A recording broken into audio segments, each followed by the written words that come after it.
My manager blocked my raise and smirked, saying, "If you quit, I'll replace you by Friday."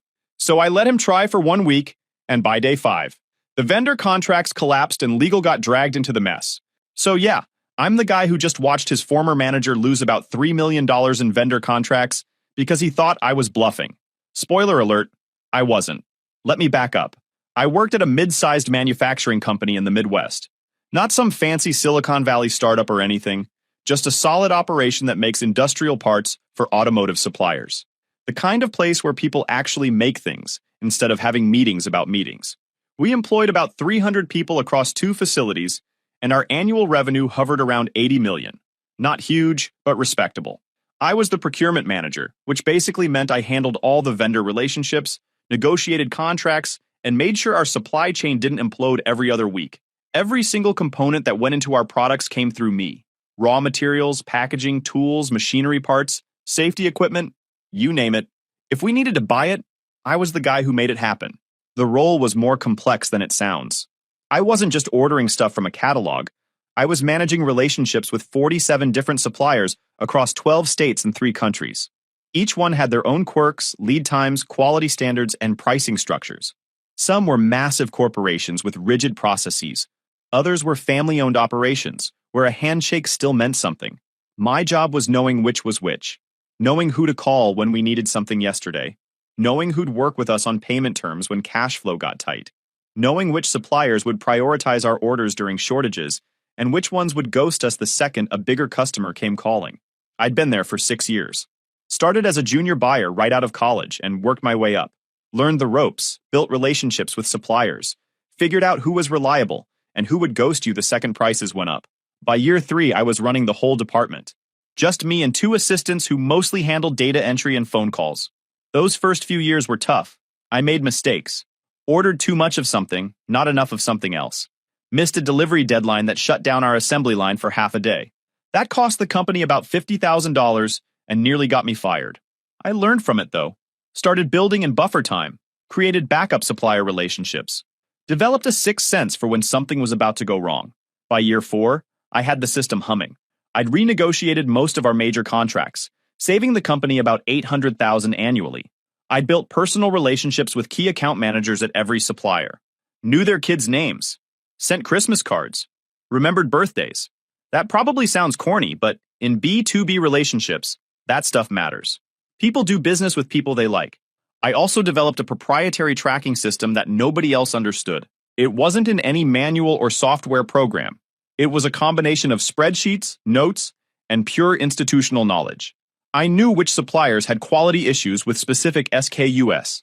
I knew which ones would quietly extend payment terms if we were having a rough month. I knew which account managers would take my call at 7 p.m. on a Saturday if we had an emergency. That knowledge wasn't written down anywhere. It couldn't be. Half of it was reading between the lines of conversations, understanding the politics at supplier companies, knowing when to push and when to back off. The job wasn't glamorous, but I was good at it. Really good. Our costs were down 22% from when I started. Lead times were better. Quality issues dropped. The CEO loved me because I made his quarterly reports look great.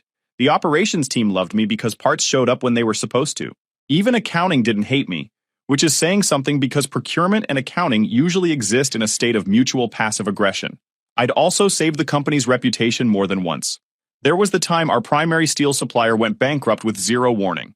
I had a replacement sourced and shipping within 48 hours. Or when we had a quality issue with defective bearings that could have triggered a major recall. I worked with the supplier to identify the bad batch, got replacements expedited, and negotiated compensation for our trouble. No lawyers, no drama, just problem solving.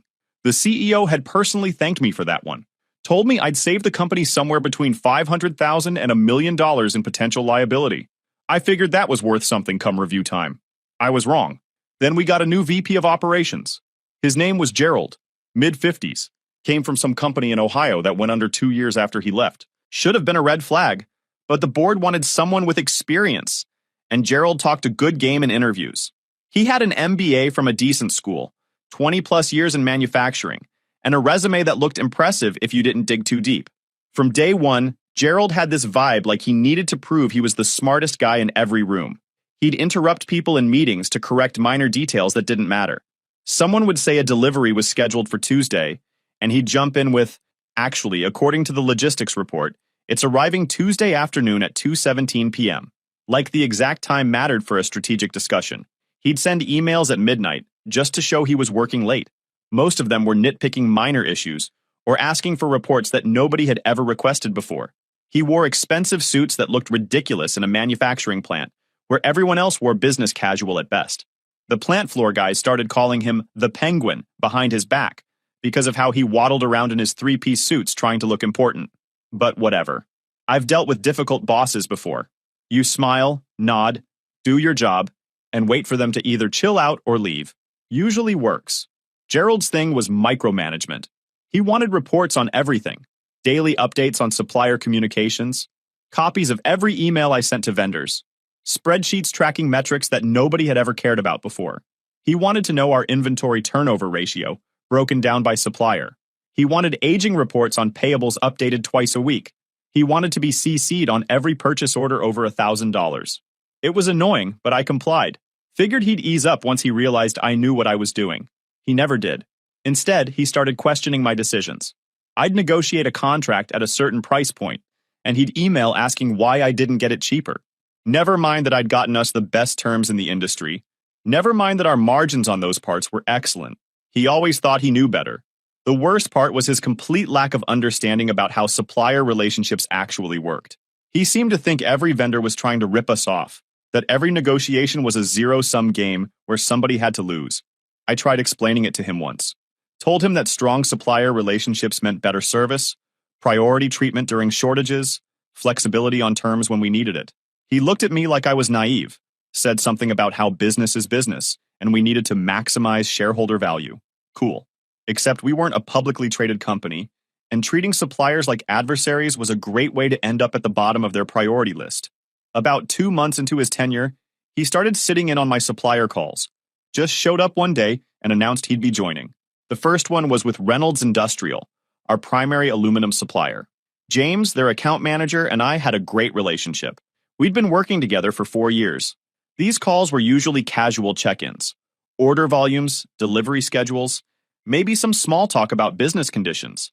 Gerald turned it into an interrogation, started asking James aggressive questions about their margins, their production costs, why they couldn't offer better pricing. James handled it professionally, but I could hear the tension in his voice. After we hung up, he called me back on my direct line. "What was that about?" he asked. "New VP," I said. "Sorry, he's still learning how things work." "Okay, well, maybe give me a heads up next time before you bring someone like that on a call." That was uncomfortable. I apologized again and made a mental note to keep Gerald away from supplier communications. Unfortunately, he had other ideas. About 4 months into his tenure, I had my annual review. I'd crushed every metric. Savings were up. On-time delivery was at 96%, which was basically unheard of in our industry. Customer complaints about parts quality were down to almost nothing. I'd renegotiated the Reynolds aluminum contract and saved us $320,000 annually. I'd found a new packaging supplier that cut costs by 18% while actually improving quality. I'd reduced our average lead time across all suppliers by 4 days, which meant less inventory sitting in our warehouse tying up cash. I walked into that review expecting a solid raise, maybe even a bonus. I'd been making $78,000 a year, which was decent, but below market rate for someone managing a department that saved the company multiple millions annually. I'd done my research. Similar roles in the area were paying between $90,000 and $100,000. Some of the bigger companies were offering even more. I'd even talked to a recruiter a few months back, just to test the market. She told me I was undervalued by at least $15,000, probably more like $20,000. Said companies were desperate for experienced procurement managers who actually knew what they were doing. Told me she could have me placed within a month if I was interested. I wasn't interested then. I liked my job, liked the company, liked the people I worked with. I just wanted to be paid fairly for the value I was delivering. Gerald sat across from me with this thin smile that didn't reach his eyes. He had my review printed out, which he slid across the table. I picked it up and started reading. Every category was marked meets expectations, not exceeds, not even exceeds in some areas. Just straight meets expectations across the board. I looked up at him. I'm confused. My performance this year has been significantly above baseline. We've had record cost savings, perfect quality metrics, industry-leading delivery times, How is that just meeting expectations? He leaned back in his chair, fingers steepled like some kind of cartoon villain. Well, that's an interesting question. The way I see it, those results are what we should expect from someone in your role. You're doing your job. That's good, but it's not exceptional. I've saved the company over $2 million in the past year alone, I said, keeping my voice level. That's 4 times my total compensation. How is that not exceptional? Those savings are built into the budget, Gerald said. We expect a certain level of cost reduction year over year. You're hitting targets, which is what you're paid to do. This was gaslighting, pure and simple. Those targets didn't exist before I created them. I'd set the benchmarks through actual performance, and now he was acting like they'd always been the standard. Okay, I said. Let's talk about the Reynolds contract renegotiation. I saved us over $300,000 annually with better terms and actually improved the relationship. That wasn't budgeted. That was proactive value creation. Gerald waved his hand dismissively. Any competent procurement manager should be constantly looking for better terms. Again, that's your job. I felt my jaw tighten, but I kept my voice level. I understand budget constraints, but I've delivered significant value. The cost savings alone from my work this year exceed $2 million. I'd like to discuss compensation adjustments. He set down his pen and looked at me with that thin smile again. Well, that's an interesting topic. I've been reviewing the budget, and frankly, I don't see room for increases right now. We need to be smart about spending. This was rich coming from the guy who just spent $15,000 remodeling his office with new furniture, a coffee bar, and some kind of fancy air purifier that supposedly improved cognitive function. The old office had been fine. This was just ego spending.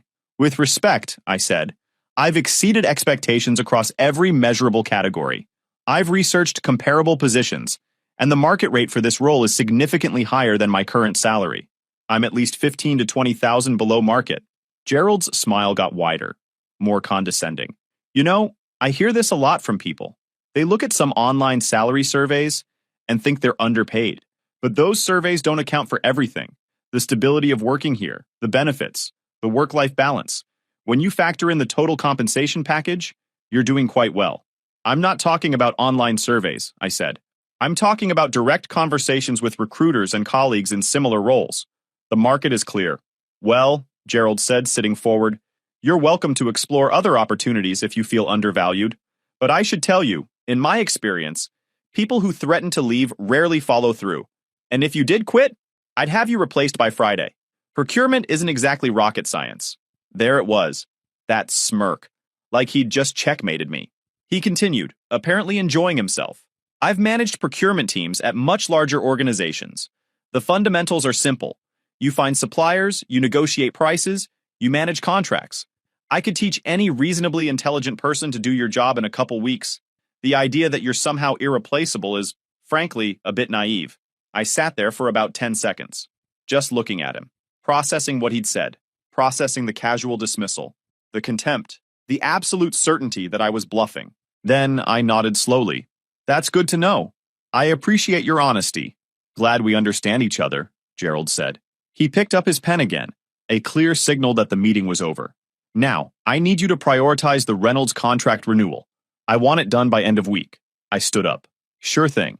I walked back to my office, closed the door, and opened my laptop. I had some emails to write. Here's the thing Gerald didn't understand about procurement. It's not just about ordering stuff and negotiating prices. It's about relationships, trust, institutional knowledge that doesn't exist in any manual or database. Our main suppliers weren't just vendors. They were partners I'd cultivated over years. I knew which account managers would go to bat for us during shortages. I knew which plants could turn around rush orders. I knew who to call when something went wrong, and I knew exactly what to say to keep them happy. Take Reynolds Industrial, for example. On paper, they were our aluminum supplier. We had a contract that spelled out pricing, delivery terms, quality standards, standard stuff. But the real relationship went way deeper than that. I knew that James, their account manager, had 2 kids in college. I knew his boss, Patricia, was nearing retirement and didn't want any drama in her final years. I knew their plant in Indiana had better quality control than their facility in Kentucky, so I always requested material from Indiana, even though it cost a bit more in shipping. I also knew that Reynolds had cash flow issues about 18 months back. Their biggest customer had delayed payments, and they were struggling to meet payroll. They didn't advertise this, obviously, but James and I had developed enough trust that he mentioned it over a dinner meeting. I worked with our accounting team to accelerate some of our payments to help them out. Cost us nothing since we were going to pay anyway, but the timing helped them avoid a crisis. 3 months later, when we had an emergency need for aluminum due to a production screw-up on our end, Reynolds moved heaven and earth to get us material on a 2-day turnaround. Normally, that would take 3 weeks. They bumped other customers, ran overtime shifts, and ate the expedite costs. James didn't even ask for premium pricing. He just made it happen because we'd help them when they needed it.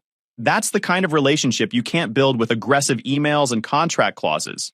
It takes years of showing up, being fair, and treating people like partners instead of commodities.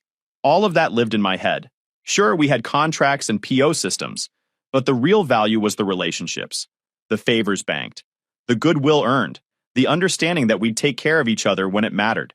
And Gerald thought he could replace that by Friday. I spent the next 2 days documenting exactly nothing. I CC'd Gerald on routine emails, attended meetings, acted normal. Meanwhile, I was updating my resume and reaching out to my network. I kept my feelers quiet. Didn't want word getting back to Gerald that I was actually looking. I reached out to former colleagues who'd moved to other companies. Contacted a few recruiters I'd worked with before. Kept everything off company email and phone. Tuesday night, I had a call with a recruiter named Anne who specialized in supply chain roles. I laid out what I was looking for. Similar role, better pay, management that actually valued expertise. She laughed and said she had 3 companies that would fight over me. By Wednesday, I had 2 preliminary interviews scheduled. Both were with companies I'd heard good things about. Both were offering significant pay bumps just to get me in the door. Thursday morning, I had a video interview with a competitor about 20 miles away. Mid-sized operation, similar to my current company, but better managed. The hiring manager was a woman named Linda, who'd been in procurement for 20 years. We clicked immediately. She understood the role, understood the challenges, and clearly valued what I brought to the table. She offered me the job before the interview was even over. $95,000 base salary plus quarterly bonuses tied to cost savings. Better benefits. Actual professional development budget. She wanted me to start as soon as possible. I need to give 2 weeks' notice, I said. Take whatever time you need, Linda said. We're just excited to have you joining the team. I told her I'd send her a formal acceptance by end of day Friday. We shook hands virtually and ended the call. I sat there for a few minutes, thinking it over, making sure I wasn't making an emotional decision. But the math was clear. $17,000 more in base salary, plus bonuses that could add another $10,000 to $15,000. A boss who actually respected the work. A company that wasn't run by someone with a fragile ego, and a management book from 1987. Yeah, this was the right move. Then I drafted my resignation letter. Kept it short and professional. 2 weeks' notice, effective immediately. I didn't mention Gerald's comments, didn't need to. Just thanked the company for the opportunity and wished them well. I printed it out on good paper stock, signed it in blue ink, and put it in a folder. Wanted it to look professional. Final. I walked into Gerald's office at 3 p.m. on Friday. He was on the phone, but he waved me in. I stood there waiting while he wrapped up some conversation about production schedules that he was clearly dominating despite not understanding the technical details. He kept using terms slightly wrong, and I could almost hear the person on the other end trying to politely correct him. When he hung up, he looked at me with mild annoyance. What do you need? I'm resigning, I said, handing him the folder. My last day is 2 weeks from today. I watched his face go through about 4 different expressions in rapid succession. First was confusion, like he couldn't quite process what I'd said, like the words made sense individually, but not together. Then annoyance, probably at the inconvenience of having to deal with this. Then something that looked like actual concern, maybe realizing this was actually happening, and he'd have to follow through on his boast about replacing me. Then that smirk came back, his default expression when he thought he had the upper hand. Well, he said, unfolding the letter and scanning it quickly. His eyes moved faster than he was actually reading, just performing the act of reviewing it. I appreciate the notice, but we don't need 2 weeks. You can clear out your desk today. I'll have someone cover your responsibilities starting Monday. Perfect. Exactly what I'd hoped for. Your call, I said with a shrug. I'll need to do an exit interview with HR. I'll let them know, Gerald said. He was already looking at his computer, dismissing me. Make sure you leave detailed notes about ongoing projects and supplier contacts. Sure, I said, knowing full well I wouldn't be doing that. See, when you accept someone's resignation effective immediately, you're terminating their employment. They have no obligation to do anything beyond return company property. Gerald probably thought he was punishing me by not letting me work my notice. In reality, he just eliminated any responsibility I had to help with the transition. I went back to my office and started packing my personal items. Wasn't much. A few pictures of family vacations, some office supplies I'd bought myself because the company ones were terrible, a coffee mug from my alma mater, a plant that was somehow still alive, despite being in a windowless office for 3 years. I did not leave detailed notes. I did not document my supplier relationships. I did not create a transition plan or write up best practices. Gerald had accepted my resignation effective immediately, which meant I had zero obligation to do anything beyond pack my stuff and leave. Could I have been the bigger person and left everything documented anyway? Sure, but Gerald had spent 4 months micromanaging me, dismissing my work, and then told me to my face that I was easily replaceable and that procurement wasn't rocket science. He wanted to learn that lesson the hard way? Fine by me. My 2 assistants, Katie and Ben, stopped by while I was boxing things up. They both looked shell-shocked. Is it true? Katie asked. You're leaving today? Yep. Because of Gerald. I looked at her. She was sharp, mid-20s, had been with me for about 2 years. She'd figure it out eventually, but I wasn't going to trash talk on my way out. I got a better offer, I said. Sometimes you have to make moves. Ben nodded. He was quieter than Katie, but equally capable. Had a good head for numbers and supplier analytics. Are they hiring where you're going? I wrote down Linda's contact information and handed it to him. If things get weird here, reach out. Can't promise anything, but she's building a team. They both thanked me. Katie looked like she wanted to say more, but I could see Ben pulling her back. They knew what was coming even if they didn't want to admit it. The department was going to be chaos without someone who knew the relationships, and they'd be the ones dealing with it firsthand. I felt bad for them. They were good people who didn't deserve to get caught in the fallout of Gerald's ego, but I couldn't save them. They'd have to make their own calls about whether to stick around. On my way out, I stopped by to see Rachel in HR. She's good people, been there longer than anyone and actually cares about employees, which is rare in HR. Most HR departments exist to protect the company. Rachel actually tried to balance that with looking out for employees. I'm heading out, I told her. Gerald said you'd handle the exit paperwork. Her eyebrows went up.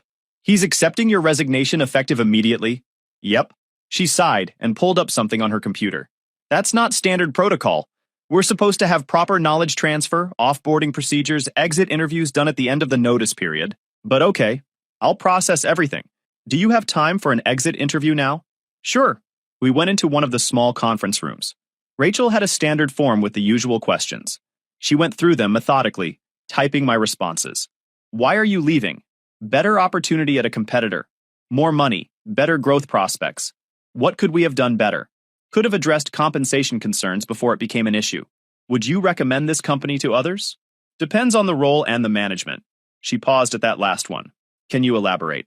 The company has good people and solid fundamentals, I said carefully. But recent management changes have created some challenges.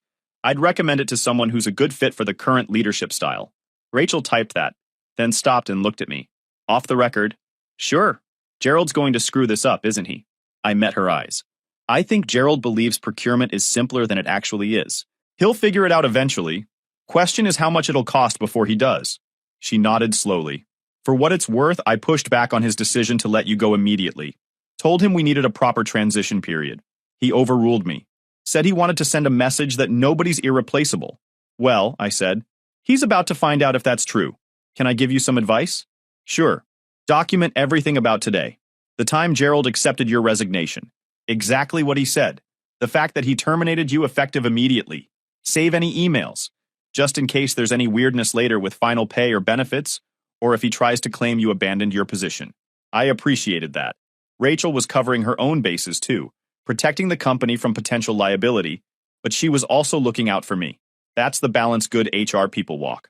Will do, I said. And Rachel, you might want to update your own resume. I don't think this is going to get better before it gets worse. She gave me a sad smile. Already started. We shook hands, and I walked out to my car around 5:30. Threw my box in the back seat, felt lighter than I had in months. The weekend was quiet. I didn't think about work, didn't stress about Monday, just enjoyed being free. Monday morning at my new company was standard orientation stuff, paperwork, meeting the team, but the atmosphere was completely different. People actually seemed engaged. Nobody walking on eggshells. Linda met with me for about 2 hours. She was direct, asked good questions, clearly had a strategic vision. I hired you because you're an expert, she said. I'm not going to micromanage you. You'll have autonomy to make decisions. Keep me informed on major stuff, but day to day, that's your domain. Music to my ears. I spent the rest of the week getting oriented, meeting suppliers, understanding contracts, figuring out systems. Good work without constant interference. I didn't think about my old job at all, until Tuesday afternoon when my phone rang. Unknown number, but local area code. I answered. Hey, it's James from Reynolds Industrial. Is this a good time? James was the account manager for our biggest aluminum supplier. Reynolds provided about 40% of our raw materials. The contract was worth roughly $2 million annually. Hey, James, I said. What's up? I got a weird email from your company yesterday. Someone named Gerald, asking to renegotiate our contract terms. Wanted better pricing and shorter lead times. It was pretty aggressive. I almost laughed. I don't work there anymore. Resigned last week. There was a pause. You're serious? Yeah, I'm at a new company now. Damn, James said. I didn't know. Who's handling procurement? No idea. Gerald's the VP of operations. I guess he's managing it directly until they hire someone. Another pause. Well, that explains the tone. Look, I'm going to be straight with you. We've worked together for 4 years. You've always been fair, and you understand our constraints. This Gerald guy sent me an email demanding we cut prices by 15% and reduce lead times by a week. No discussion, just demands. That sounds like Gerald. Yeah, well, I told him we can't do that. Our margins are already tight. He responded saying if we can't meet his terms, he'll find another supplier. So I'm calling to give you a heads up that we're probably pulling out of that contract. I felt a cold spike of satisfaction. That's your call to make, James. For what it's worth, Reynolds has been a great partner. I appreciated working with you. Same here, he said. If you need a supplier at your new company, give me a ring. I'll take care of you. Will do. Thanks for the heads up. I hung up and sat there for a minute. Reynolds pulling out was a massive problem. Finding a replacement would take weeks, and getting pricing anywhere close to what we'd negotiated would be nearly impossible. Part of me felt bad for the people who'd have to deal with the fallout. But then I remembered Gerald's smirk, the way he'd told me I'd be replaced by Friday. I went back to work. Over the next 3 days, I got 7 more calls. Chris from Tri-State Plastics, our steel supplier, the packaging vendor, all of them with the same story. Gerald had sent aggressive emails demanding price cuts, threatening to replace them if they didn't comply. Every single one was walking away. I didn't lie to any of them, just told them the truth. I'd left, Gerald was handling procurement, and they should make whatever decision made sense for their business. Friday afternoon, Rachel called me. She sounded stressed. I need to ask you something off the record, she said. Okay. Did you do anything to sabotage the supplier relationships before you left? I kept my voice calm. No. I resigned, packed my desk, and left. Gerald chose to accept my resignation effective immediately, so I didn't even work my notice period. That's what I thought. I had to ask because Gerald is losing his mind. Apparently, every major supplier is either threatening to terminate or has already sent cancellation notices. He's claiming you must have poisoned them against the company. I didn't have to, I said. Gerald did that himself. What do you mean? He contacted every supplier demanding price cuts and better terms. Didn't ask, didn't negotiate. Just sent aggressive emails saying if they didn't comply, he'd replace them. Turns out, vendors don't respond well to being threatened. Rachel was quiet for a moment. He actually said that? According to multiple suppliers, yes. Jesus. How bad is it? I asked. Bad. Operations is freaking out because we don't have enough raw materials to meet production schedules next month. The CEO is furious. Legal is getting involved because some of these contracts have penalty clauses for early termination. It's a disaster. I felt a grim satisfaction settle in my chest. That's unfortunate. They're talking about trying to hire you back, offering more money, whatever you want.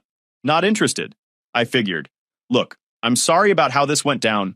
You deserved better. Thanks, Rachel. I appreciate that. She sighed. Good luck with the new job. You too. And Rachel, start updating your resume. This company's going to be bleeding talent for a while. Already on it, she said, and hung up.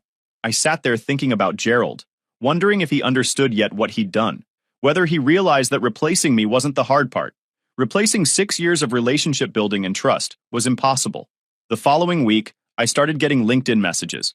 People from my old company reaching out, asking if my new employer was hiring, sharing stories about how chaotic things had gotten. Apparently, Gerald had tried to personally manage procurement while searching for my replacement. It went about as well as you'd expect. He didn't understand lead times, couldn't negotiate worth a damn, and burned every bridge I'd spent years building. Operations ground to a halt after 2 weeks. They couldn't get enough raw materials to maintain production schedules. Assembly lines sat idle. Deadlines were missed. Customers started canceling orders. The financial hit was staggering. Between lost revenue, penalty clauses, and emergency sourcing at inflated prices, the company was looking at losses in the millions. Gerald tried to blame me. Sent an email to the whole company saying I'd sabotaged the supplier relationships out of spite, that I'd violated my professional responsibilities. Linda, my new boss, forwarded it to me with a note. Want me to have our legal team send a cease and desist? I wrote back, not necessary. Truth is a defense, and I didn't do anything wrong. Let him dig his own grave. Sure enough, 2 days later, Rachel forwarded me another email. This one from the CEO to the entire staff. It was a masterclass in corporate damage control. The email acknowledged that there had been communication issues with suppliers following a management transition. It outlined steps the company was taking to rebuild relationships and stabilize operations. It thanked employees for their patience during a difficult period, and buried in the middle was a single line. Gerald Patterson is no longer with the company, effective immediately. I showed it to Linda. They actually fired him, she said. 6 months and he torched the place. Gerald was very good at burning bridges, just not much else. One of my former colleagues reached out a week later. We grabbed coffee and she filled me in on the fallout. The board had investigated. Turned out Gerald had inflated his resume. The company in Ohio hadn't just gone under after he left. It had failed partially because of his decisions as VP poor vendor management. Same playbook he'd tried at our company. He'd also been cherry-picking data in his reports to make himself look good. The CEO had been making decisions based on incomplete information for months. Best part? Gerald tried to negotiate a severance package during his termination, threatened to sue. The lawyers pointed to the morality clause in his contract. Gross negligence voids severance. He walked away with nothing. 3 more people have left since you did, my colleague said. The company hired a crisis firm to rebuild supplier relationships, but it's not going well. They promoted Danielle to interim procurement manager. She's overwhelmed. I felt bad for Danielle. Good kid, impossible situation. Tell her she can call me if she needs advice, I said. Off the record. We finished our coffee and I headed back to my new office. Sometimes the best revenge is just stepping aside and letting someone destroy themselves. 3 months later, I got an email from the CEO of my old company. It was carefully worded, professional, but the desperation leaked through anyway.